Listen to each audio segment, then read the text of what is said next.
Indonesia muhasabah itu sudah jadi perilaku ya, karena dulu orang tua saya, guru-guru saya kalau ngandani itu bayangkan kalau kamu jadi dia ya. Jadi misalnya kita mentang-mentang atasan otoriter sama bawahan, bayangkan kalau kamu jadi yang bawahan itu kayak apa. Laukun tamakanah, kalau orang Arab bilang bayangkan kalau kamu di posisi dia. Makanya guyonannya orang-orang Indonesia itu kan orang ngaramkan judi gitu, bareng dikasih tahu. Tapi yang menang anak jenengan, alhamdulillah. Ternyata ngaramkan itu karena ada anaknya. Kalau anaknya yang menang ya seneng. Meskipun itu guyonan, tapi saya punya padanan itu dalam kitab Hikam.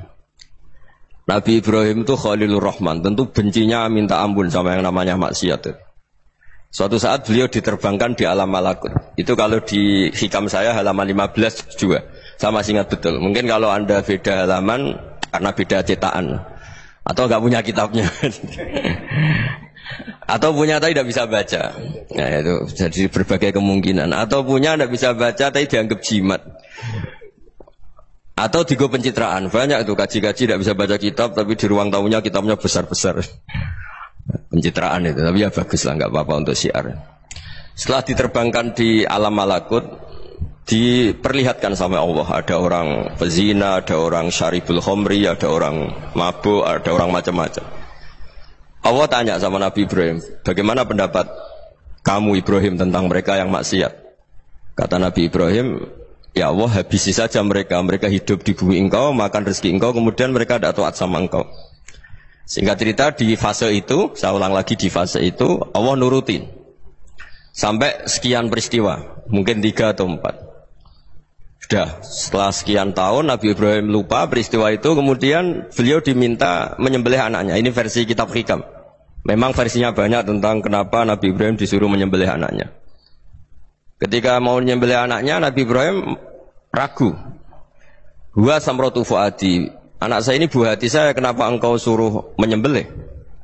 Terus kata Allah, apa kamu tidak ingat ketika kamu saya angkat di alam malakut, kemudian kamu usul bunuh-bunuh, saya ada mempertimbangkan usul Anda, tapi kenapa sekarang saya merintahkan kamu mikir gitu.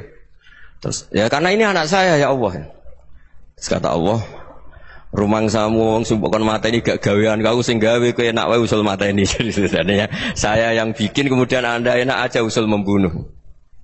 Semenjak itu Nabi Ibrahim itu di eranya itu asfaqun nas, orang paling sayang sama manusia. Karena kadang kita keras itu ya kebetulan itu tidak anak kita, tidak keluarga kita. Cara orang Jawa itu kan gitu ya. Kalau ada perempuan terus macak yang macam-macam pakai sepeda motor cowok, terus wah itu luput suwuk, semoga-moga gini. Tapi setelah dikasih tahu, niku ponakane jenengan, semoga-moga selamat. Jadi jangan-jangan kemarin ahli ma'asi itu kebetulan itu tidak keluarga kita. Kalau keluarga kita yang pernah salah pada kita, semangat kita mintakan maaf. Jangan-jangan kita didikte hukum sosial gitu. Jadi orang yang salah kebetulan tuh orang yang menservis kita, atau keluarga kita, atau orang dekat kita. Jangan-jangan semangat kita mintakan ampun. Tapi kalau sama orang lain kebetulan musuh kita semangatnya minta itu kena azab. Nah ini yang nggak boleh dalam Islam. Islam mengajarkan niru Rasulullah SAW, Nabi itu rahmatal lil alamin. Bahkan kemarin saya ngaji virtual sama beberapa habaib, ada Habib Ali Al-Jufri dari Mesir, ya.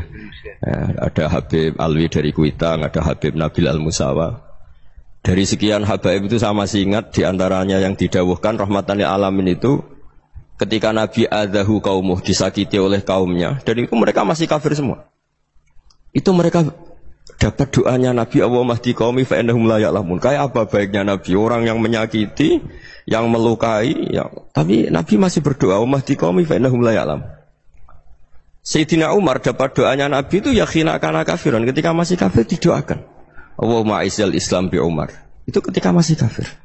Itu pelajaran bagi kita bahwa yang sedang tidak cocok pun itu berdapat doa kita.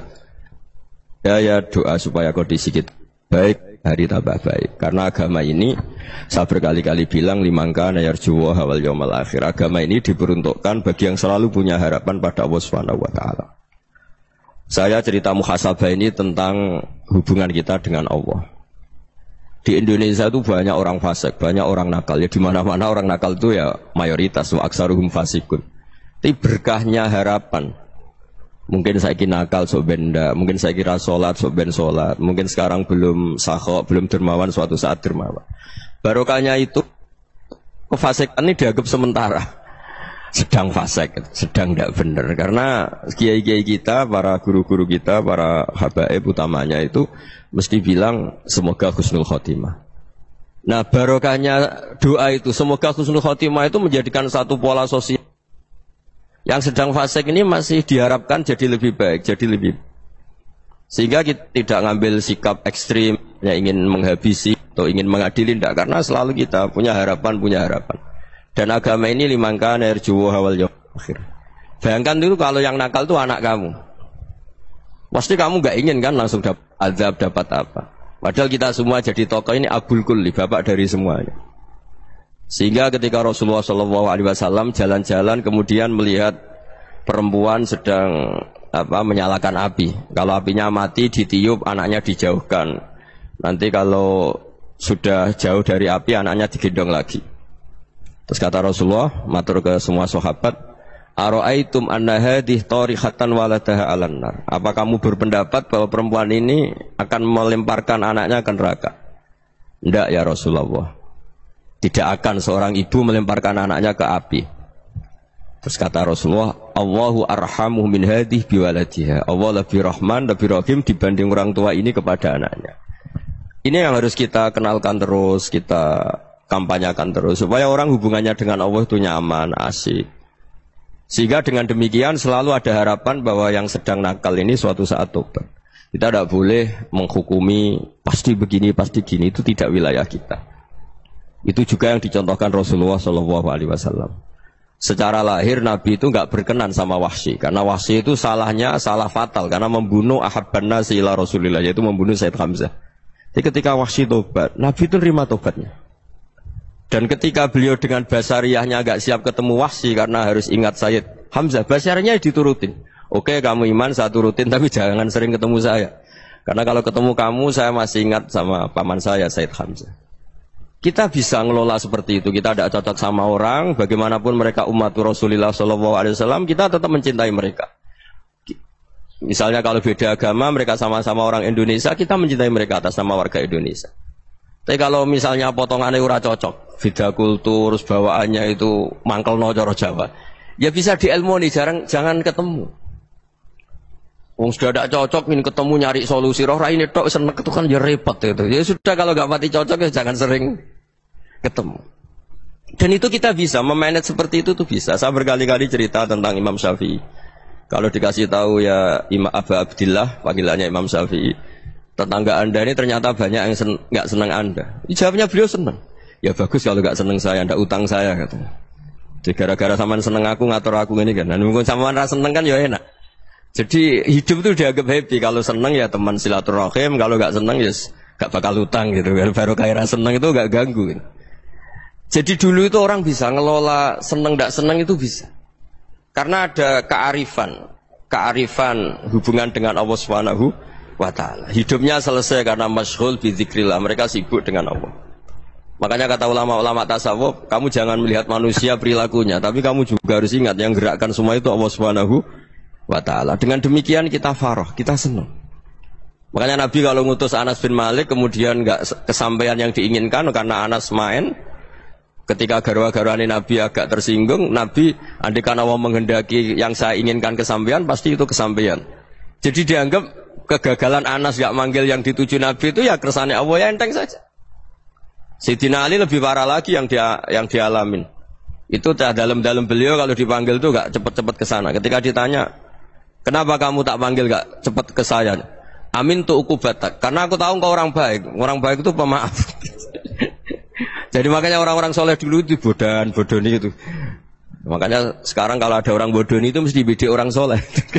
Kalau orang-orang soleh itu kakean husnudzon lagi sering dibodonin. Abdul bin Umar itu masyhur itu. Kalau ada budaknya sering sholat, sergap sholat itu dimerdekakan. Akhirnya enggak sholat pun pura-pura sholat. Akhirnya juga dimerdekakan. ketika ditanya, kenapa engkau merdekakan? Padahal mereka sholatnya menipu engkau, kata pembisik-pembisik itu. Man khoda'ana lillah in khoda'na lah. Dia nipu atas nama Allah, berarti saat tertipu juga atas nama Allah. Gak masalah dong, semuanya demi Allah Subhanahu wa ta'ala.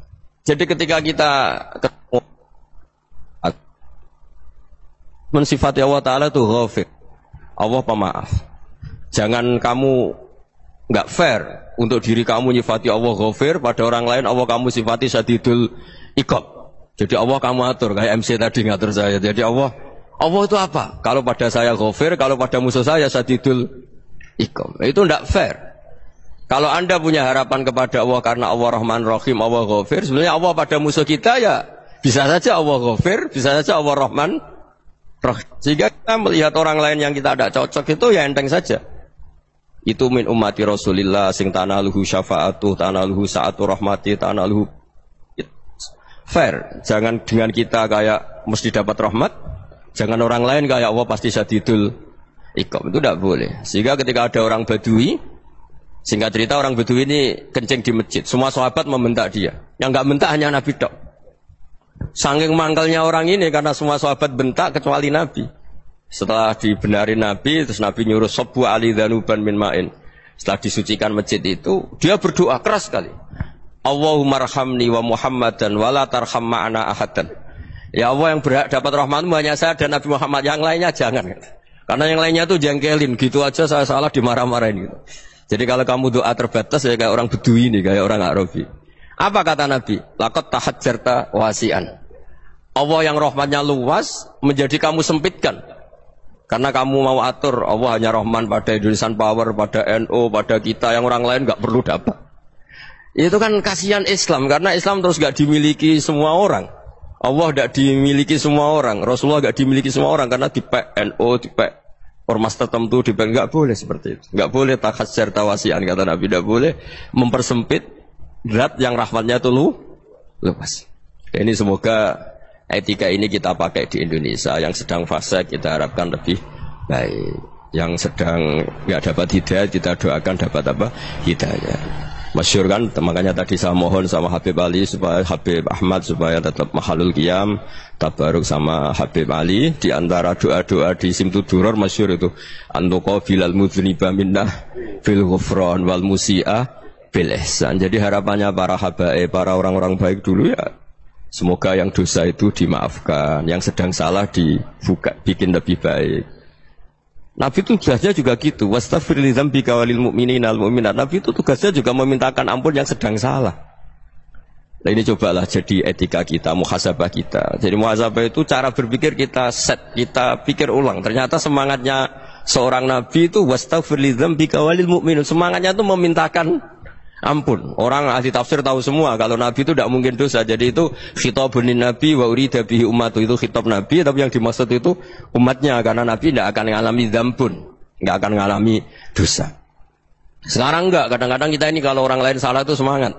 Kalau di perusahaan ada teman salah, apalagi pimpinan salah itu seneng. Barokahnya salah bisa ganti kan gitu.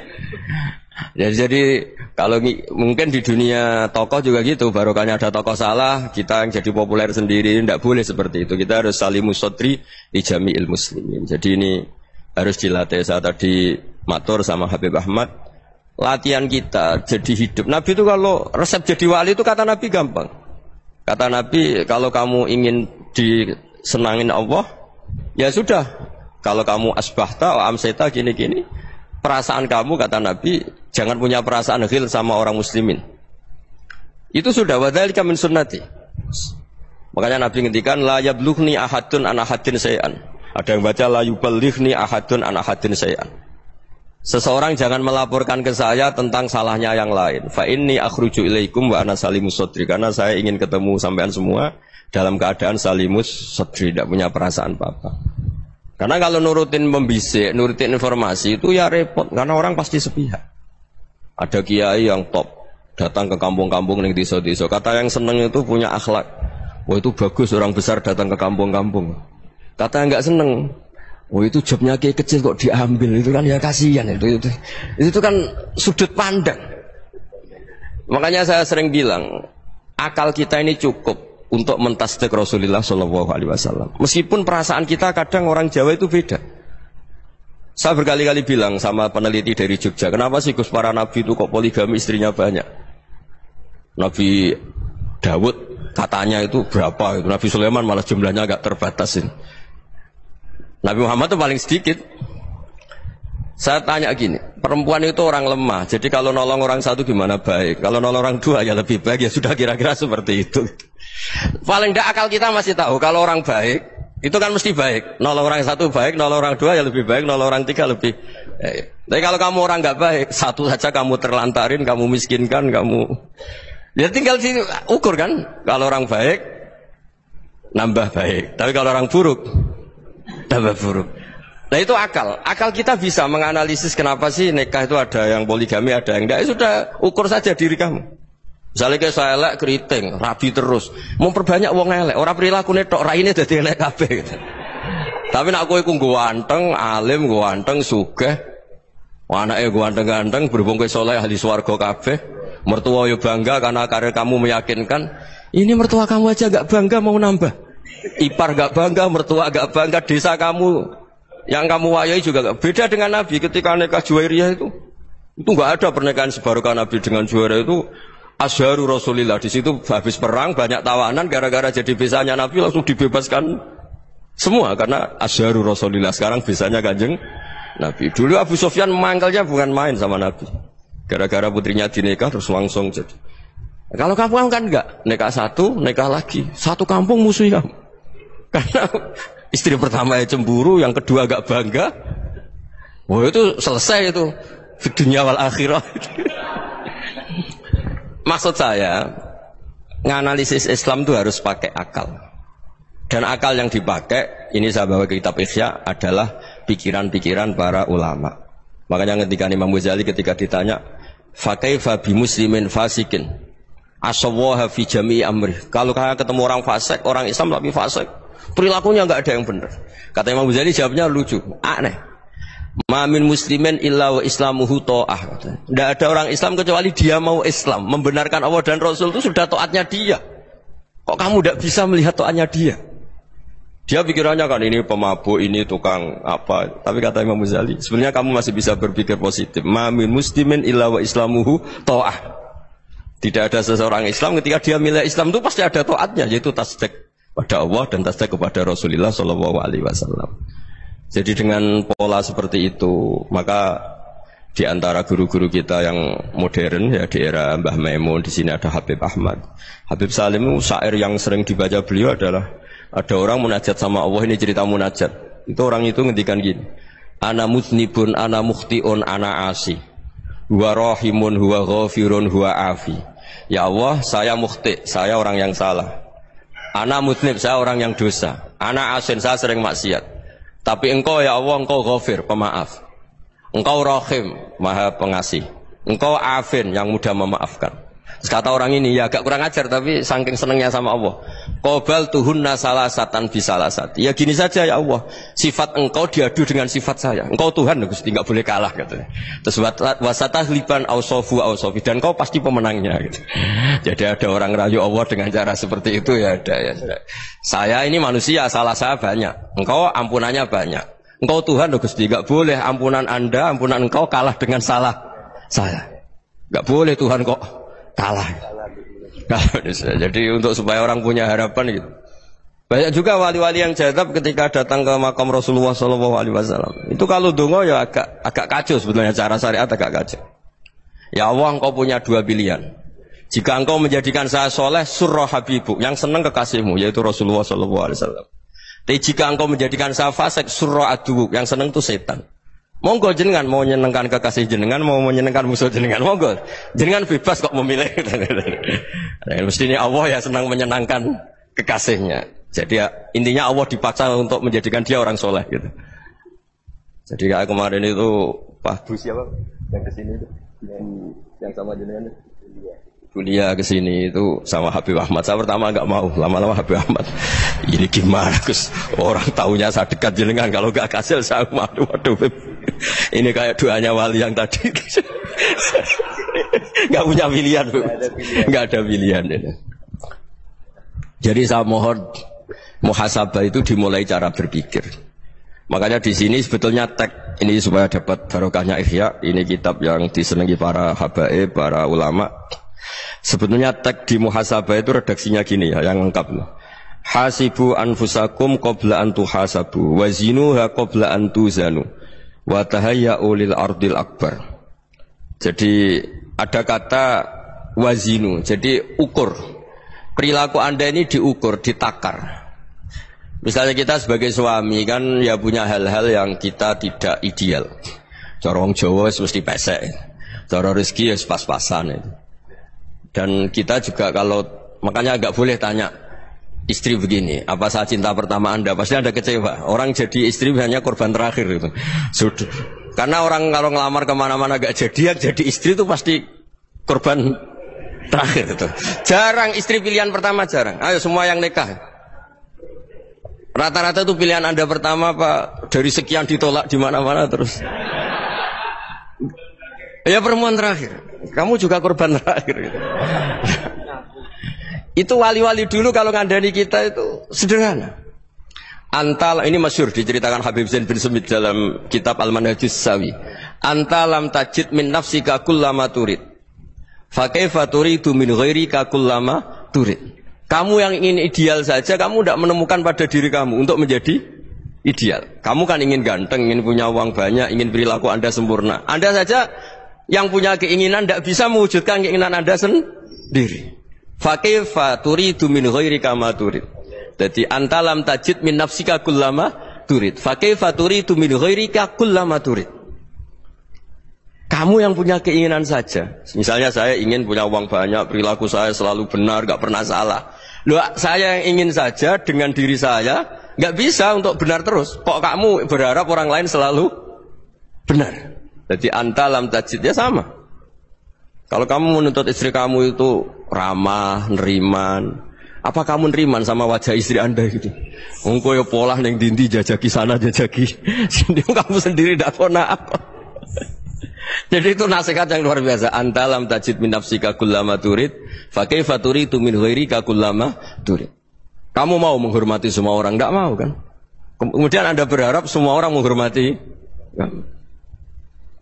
Kamu enggak ingin kan orang lain semua menghujat kamu. Sementara kamu enak aja menghujat orang lain. Makanya Rasulullah SAW luar biasa ketika bikin kaidah sosial.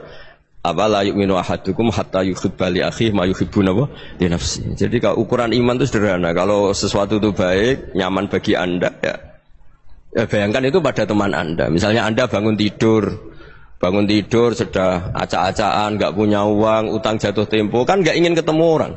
Ya kamu jangan bertamu ke jenis ini karena dengan kamu yang alami juga enggak siap ketemu orang. Makanya ada Habib Alim itu dilapuri sama seseorang. Beb, dulu teman saya itu ketika saya kaya itu sering main ke saya. Setelah saya miskin, mereka tidak main ke saya. Kata Habib itu bagus, sunnah begitu itu bagus. Coba kalau kamu dulu kaya, teman kamu main kan kamu gaya. Di rumah ada makanan, bisa hormat tamu.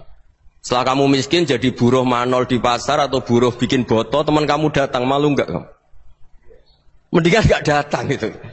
Akhirnya baru, oh ya alhamdulillah kalau gitu. Iya kan dulu teman kita datang, kita ada Alphard, istri cantik, rumah bagus. Lah kita miskin, buruhnya orang pas dibentak-bentak, teman kamu udah datang. Milih datang kamu enggak kalau setelah kamu jatuh? Enggak kan? Jadi barokahnya ilmu itu terus. Ya, tapi kadang-kadang orang wah setelah saya miskin teman-teman enggak kasih ke sini. Ya kalau kamu sudah jatuh, teman-teman kamu di situ jadi tontonan. Ya mulai sekarang cara berpikir itu dirubah. Dulu yang namanya kiai itu kalau diundang orang itu ya agak-agak senang. Semenjak saya itu agak rubah. Mengundang kiai, ngatur kiai itu tak haram-haramkan ya ada lumayan lah sekarang itu sudah mulai agak beretika. Dulu itu ngundang tuh tanggalnya ditentukan, jamnya ditentukan. Enggak mikir apa kiai saat itu nganggur, enggak. Punya wadifah, enggak. Dia milih tanggal yang dia nganggur, enggak mikir pas itu kiainya nganggur apa, enggak. Ya saya hanya cerita aja, kamu tersinggung ya monggo, boten nggih monggo itu kan. Jadi saya mohonlah supaya tadi saya juga matur ke Habib Ahmad. Jadi untuk orang merasa ikut sunnah Rasul itu gampang sekali kata Sayyid Muhammad. Dulu Nabi berpakaian ala daerahnya. Kalau mikot ya pakai mikotu baladi. Karena Nabi orang Madinah dan beliau berdomisili di Madinah ya misalnya mikotnya dari Bir Ali misalnya. Tapi kalau Anda orang kawasan Tanim mau umrah ya dari Tanim. Misalnya kawasan Jirona ya dari Jirona. Artinya apa? Kamu ngambil mikot karena Nabi mikot misalnya dari Bir Ali, bukan berarti kamu harus seperti Nabi di Bir Ali, kamu orang Mekah, misalnya kamu orang Tanim, orang dia harus dari mikot itu apa? Baladi. Sama, makanya di fikih-fikih itu kalau teknik anak, Nabi orang Arab, halawiyatnya kurma ya kurma. Kalau orang Jawa sedegan, semua podo-podo. Ya, podo-podo manis. Jadi ini tabaruk sama Sayyid Muhammad, ini ada murid beliau, Habib Ahmad, sahabatnya. Supaya orang itu merasa ikut Nabi itu gampang sekali. Ini sahabatnya di halaman tadi disaksikan Habib Ahmad 433 di kitab apa begini? Manhajus Salaf fi Fahmin Nusus. Itu kata Sayyid Muhammad, wa kanat sunnatu Rasulillah annahu yat'amu ma yajiduhu fi ardi wa yalbasu ma yajidu wa yarkabu ma yajidu mimma abahu Allah Ta'ala. Faman istamala ma yajidu fi ardi fa huwa al-muttabi' lis-sunnah. Kama annahu hajjal baita min madinati. Faman hajjal baita min madinati nafsi fa huwa al-muttabi' lis-sunnah. Wa illam takun hadhil madinatu tilka. Jadi intinya misalnya Nabi dulu itu ngasih sedekah kepada fakir miskin ya pakai dinar, dirham.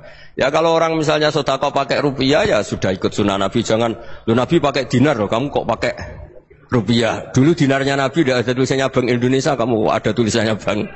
Ya tidak ada seperti itu. Ya jadi misalnya Nabi sedekah pakai tamar atau pakai al-aqid, ya kita pakai beras, pakai apa. Supaya orang tuh bahwa Rasulullah itu milik kafatal linnas, milik semuanya. Sehingga merasa ikut sunnah Nabi itu ya semuanya. Makanya dulu Mbah Mun kalau motivasi saya supaya bombong, kalau orang Jawa bilang bombong. Wong Jawa mesti ono wong alim. Beliau menyontohkan Mas itu Mbah Fadol, Senori, Mbah Ihsan Jambes. Itu bisa ngarang-ngarang kitab luar biasa. Padahal beliau bukan orang Arab. Imam Sibawa itu orang Persia, Imam Ghazali orang Tos itu juga ikut Persia. Kata Imam Mun, wong sing ora Arab lah mesti untuk jatah alim kata beliau. Karena Nabi itu diutus kafatal linnas. Nanti kalau orang yang alim itu Arab tok, berarti tidak ada perwakilan dari Afrika, dari Asia Tenggara, dari mana-mana. Makanya karena Nabi statusnya itu kafatal linnas. Jadi kita harus bangga sebagai Muslim, sebagai orang Indonesia karena misalnya Wali Kutub dulu terkenalnya hanya ada di Yaman, di mana. Ternyata pernah ada juga di Indonesia dan seperti Habib Abu Bakar Segaf Gresik. Jadi ya artinya kan tetap orang Indonesia meskipun beliau zuriyah Rasul kan ya sudah orang apa? Orang Indonesia. Zuriyahnya Habib Ali Simtuduror sekarang di Solo. Jadi Indonesia juga dapat alawin banyak dari Sadatin al-Alawin juga banyak. Jadi saya mohon barokahnya ngaji seperti ini. Melihat orang lain tuh gampang, bayangkan tuh kalau anak kamu. Makanya Nabi nanti kalau nggak percaya lihat di Hikam nomor 15 di kitab saya itu. Di situ dijelaskan oleh Hikam, jangan-jangan semangat Anda pada orang yang maksiat, pada orang yang keliru supaya dihukum itu karena kebetulan itu udah anak Anda, itu udah keluarga Anda. Coba kalau itu keluarga Anda.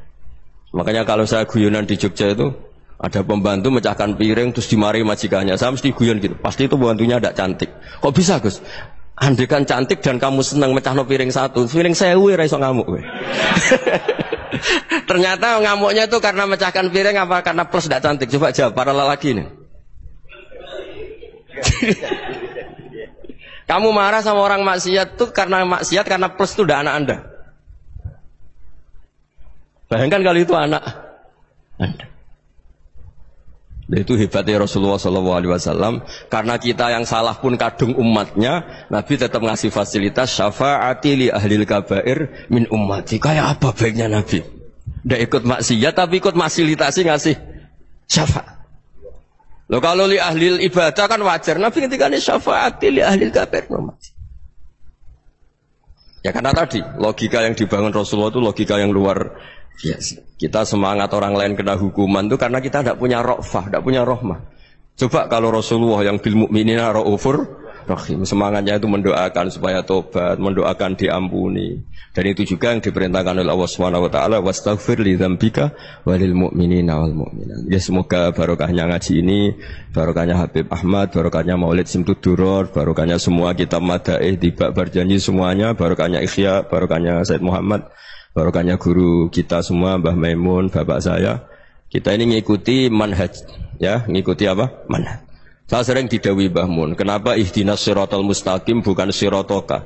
bukan jalan engkau ya Allah. Karena Allah itu enggak bisa kamu tiru. Allah itu tidak tidur, tidak makan, tidak kesel, tidak capek.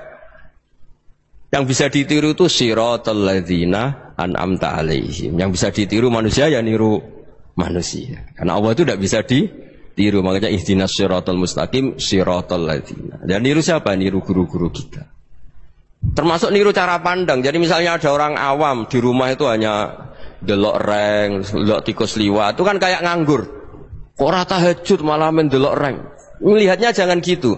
Huwa tarokal ma'asiyah. Dia di rumahnya tidak dugem, tidak kemana-mana. Dia berarti malam itu tarkul ma'asi. Tidak nyopet, tidak garong, tidak ke tempat maksiat. Susahnya apa sih husnudzon? Jadi jangan lihat huwa tarkut tahajud, huwa tarokat tahajud, wa taroka qiyamul lail. Oke ya, namanya orang begitu ya tidak tahajud, tidak qiyamul lail. Tapi susahnya apa sih kamu bilang huwa tarokal ma'asiyah? Dia juga meninggalkan maksiat, dan tarkul maksiat itu tuh ibadah. Supaya orang tuh gampang lah husnudzon sama orang muslim. Ini orang mukmin, orang yang luar biasa. Di mata Allah itu orang yang luar biasa. Kayak tadi Imam Ghazali, kalau saya ketemu orang muslim kemudian dia tidak pernah baik, gimana? Kata Imam Ghazali, mami muslimin illa wa islamuhu ta'ah. Tidak ada orang Islam ketika dia mentasbihkan Allah dan Rasulullah, berarti dia juga punya taat. Ya ini latihan saja, sing iso nglakoni Habib Ahmad kula namung cerita mawon. Kula cerita secara akademik, saya punya kitab, saya baca dan alhamdulillah kita paham barokahnya para guru dan supaya terbiasalah. Sebaik-baiknya ibadah husnudzon billah wa husnudzon bil mu'minin. Soal tidak cocok ya diilmoni tadi ya, namanya enggak cocok ya jangan sering ketemu. Seperti Rasulullah SAW, beliau karena sangat mencintai Sayyid Hamzah, ketemu orang yang pernah begitu sama Sayyid Hamzah ya beliau secara basyariah tidak siap. Tapi beliau secara cara bahasa sekarang secara profesional, kalau beliau seorang nabi dan harus menerima tobatnya siapapun ya diterima. Saya meskipun dengan A, B gak cocok karena dia begini-begini sama saya, tapi saya ingat dia sholat, dia baca sholawat, dia mencintai Rasulullah. Ya kita hormat. Ya soal gak cocok ya di manage tadi ya. Zuruhiban tasdadhuban. Kalau gak pati cocok ya jangan sering ketemu bawaannya nek nanti. Ya semuanya itu diilmoni lah. Makanya ngendikane Ma'ruf Al-Qurhi ada yang baca Al-Kharqi, mangqala fil yaumi salasa marrat aw marham ummata Muhammad kutiba minal abdal. Karena semangat mencintai siapapun satu hari sering baca marham ummata Muhammad, wa ma asli ummata Muhammad, wa ma tajawaz an ummati Muhammad. Itu mesti kutiba minal abdal. Dia pasti termasuk wali abdal. Maksudnya semangat mencintai. Ya dilatih lah. Misalnya Indonesia Power atau PLN, andai kan tidak ada PLN tuh kayak apa? Orang nggak bisa ngaji, tidak bisa aktivitas, ya barokahnya ada PLN, barokahnya jasanya. Kita sadar, tidak semua kebaikan kita ini memenuhi keinginan orang banyak. Orang banyak ingin listrik, ingin saluran apa, dan itu kadang yang mewujudkan orang lain atau kelompok lain. Ya karena itu manfaat ke orang lain ya kita doakan. Karena khairun nas anfa'uhum linnas. Sehingga kita terbiasalah ngakui orang lain. Seperti semangatnya Rasulullah SAW, semuanya itu didoakan, semuanya diinginkan kebaikannya. Bahkan Nabi gak putus asa sampai di akhirat. Ketika Nabi lain sudah putus asa karena sudah akhirat, sampai dimintai syafaat semuanya bilang nafsi, nafsi. Karena merasa semuanya enggak punya nyali di depan Allah. Karena ini sudah akhirat, sudah finish. Tapi apa Rasulullah? Analah. Ya sudah, saya sanggup mensyafaati kalian. Terus kata Nabi, fa'atiyal arsya. Saya mendatangi aras, fa'akhiru lahu sajidan, saya sujud. Wa ahmaduhu bimahamida allamaniha rabbi. Kemudian saya tetap muji Allah dengan pujian yang terus menerus. Padahal sudah di akhirat, sudah finish. Nabi dimintai syafaat masih sanggup. Karena Nabi tahu, akhirat tidak bisa mendikte Allah. Tidak bisa Allah terus bilang, ya Allah ini akhirat, engkau sudah tidak boleh mensyafaat. Tidak bisa. Allah tidak bisa diganggu akhirat. Allah tidak boleh dibatalkan rahmannya oleh akhirat. Allah tetap rahman rahim abadal abad. Dan Nabi tahu itu. Makanya kata para ulama, fa Muhammadun ahmadu min ghairihi. Jadi Nabi Muhammad namanya dua, yang terkenal. Sebenarnya banyak yang terkenal dua, Muhammad sama Ahmad. Ketika Nabi punya nyali memuji Allah di akhirat atau sudah di akhirat, itu fa Muhammadun ahmadu min ghairihi. Ketika Nabi lain sudah tidak punya nyali muji Allah karena sudah akhirat, Nabi Muhammad tetap berani muji Allah di saat seperti itu. Makanya Ahmadu di situ kata ulama itu af'al tafdil, fa Muhammadun ahmadu min ghairihi. Kanjeng Nabi lebih memuji Allah di saat yang Nabi lain sudah tidak punya nyali untuk muji Allah di saat itu. Makanya kata Nabi fa akhiru lahu sajidan wa ahmadhu bimahamida allamaniha rabbi. Akhirnya setelah lama gitu terus Allah ngendikan ya Muhammad irfa' ra'sak wasal tu'tah wasfa' tusyaffa. Sudah Muhammad, angkat kepala kamu minta apa saya turutin, dan kalau kamu ingin mensyafaati umatmu saya beri hak apa? Syafaat. Nah, semoga semangat itu juga menjadikan kita munajat bahwa rahmat Allah tidak terbatas, harapan juga tidak terbatas. Mungkin yang sedang nakal ya kita katakan sedang, jangan terus kamu pastikan wah ini mesti suul khotimah, mesti tidak orang baik. Tidak, agama ini liman kana yarjuha wal yaumal akhir, selalu bagi yang punya harapan.